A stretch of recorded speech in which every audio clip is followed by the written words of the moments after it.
राधे राधे सभी भक्तों को। कैसे हैं आप? उम्मीद है आप सब अच्छे होंगे। आप पर राधा कृष्ण की, लड्डू गोपाल की कृपा यूं ही बनी रहे, आप सब खुश रहें हमेशा। तो आज का जो विषय है वो है लड्डू गोपाल के नाम के ऊपर। तो ये देखिए, ये जो इनका स्वरूप है, सभी जानते हैं कि ये श्री कृष्ण का बाल रूप है, यानी कि एक बच्चे के रूप में ये हैं। और दोनों हाथ में इनके लड्डू है। एक हाथ में लड्डू लिए हुए, वो हाथ इनका नीचे की ओर है, और एक हाथ लड्डू है उसमें, और वो ऐसा लगता है कि जैसे वो खाने वाले हैं।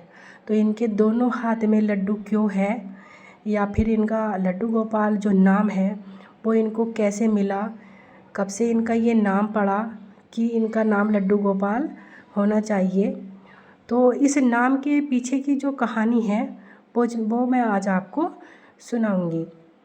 अगर आपको हमारी कहानी थोड़ी सी भी अच्छी लगती है तो जो आपका अपना चैनल है इसको सब्सक्राइब ज़रूर कर लें, और हो सके तो वीडियो को लाइक और शेयर भी करें। तो आइए शुरू करते हैं कहानी। तो श्री कृष्ण के बाल स्वरूप लड्डू गोपाल से एक कहानी जुड़ी हुई है। एक पुरानी कहानी है कि ब्रज की भूमि पर श्री कृष्ण के परम भक्त कुंभन दास रहते थे। कुंभन दास हमेशा ही ठाकुर जी की भक्ति में लीन रहते थे। कुंभन दास का एक बेटा था रघुनंदन। रघुनंदन बहुत ही सरल और भोला था। एक दिन कुंभन दास को एक नगर में प्रभु श्री कृष्ण का कीर्तन करने का बुलावा आया। कुंभन दास पहले तो बहुत ही उदास हुए, क्योंकि वो श्री कृष्ण को छोड़कर नहीं जाना चाहते थे, श्री कृष्ण की भक्ति को छोड़कर नहीं जाना चाहते थे। लेकिन फिर लोगों के समझाने बुझाने पर कुंभन दास मान गए और कीर्तन करने के लिए चले गए। जाते जाते कुंभन दास ने अपने बेटे रघुनंदन को जिम्मेदारी सौंपी कि वो रोजाना श्री कृष्ण को भोग लगाने के बाद ही भोजन करे।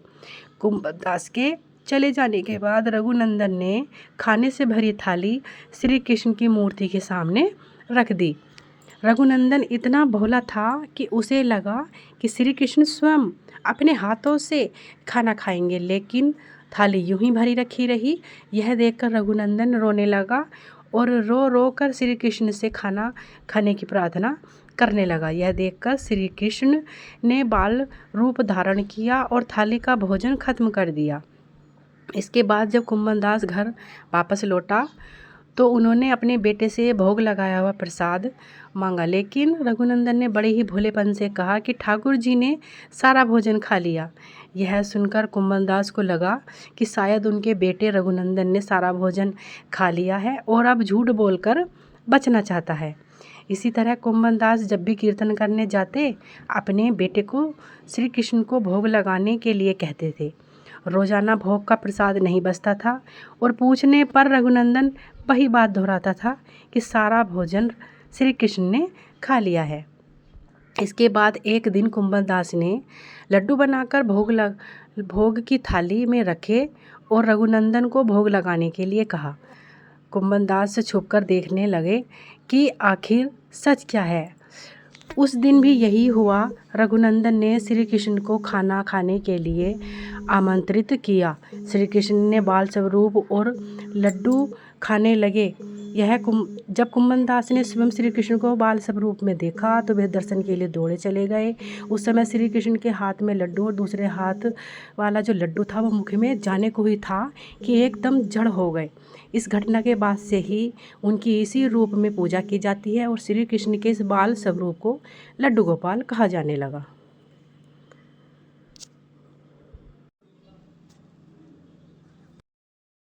तो उम्मीद है आपको जो हमने जानकारी दी, जो कहानी सुनाई, आपको अच्छी लगी होगी। अगर आपको ये कहानी पहले से ही पता थी तो हमारे कमेंट बॉक्स में ज़रूर बताएं। वीडियो को लाइक शेयर ज़रूर करें और हमारे चैनल को सब्सक्राइब भी कर लें। वीडियो को लास्ट तक देखने के लिए धन्यवाद। सभी को राधे राधे।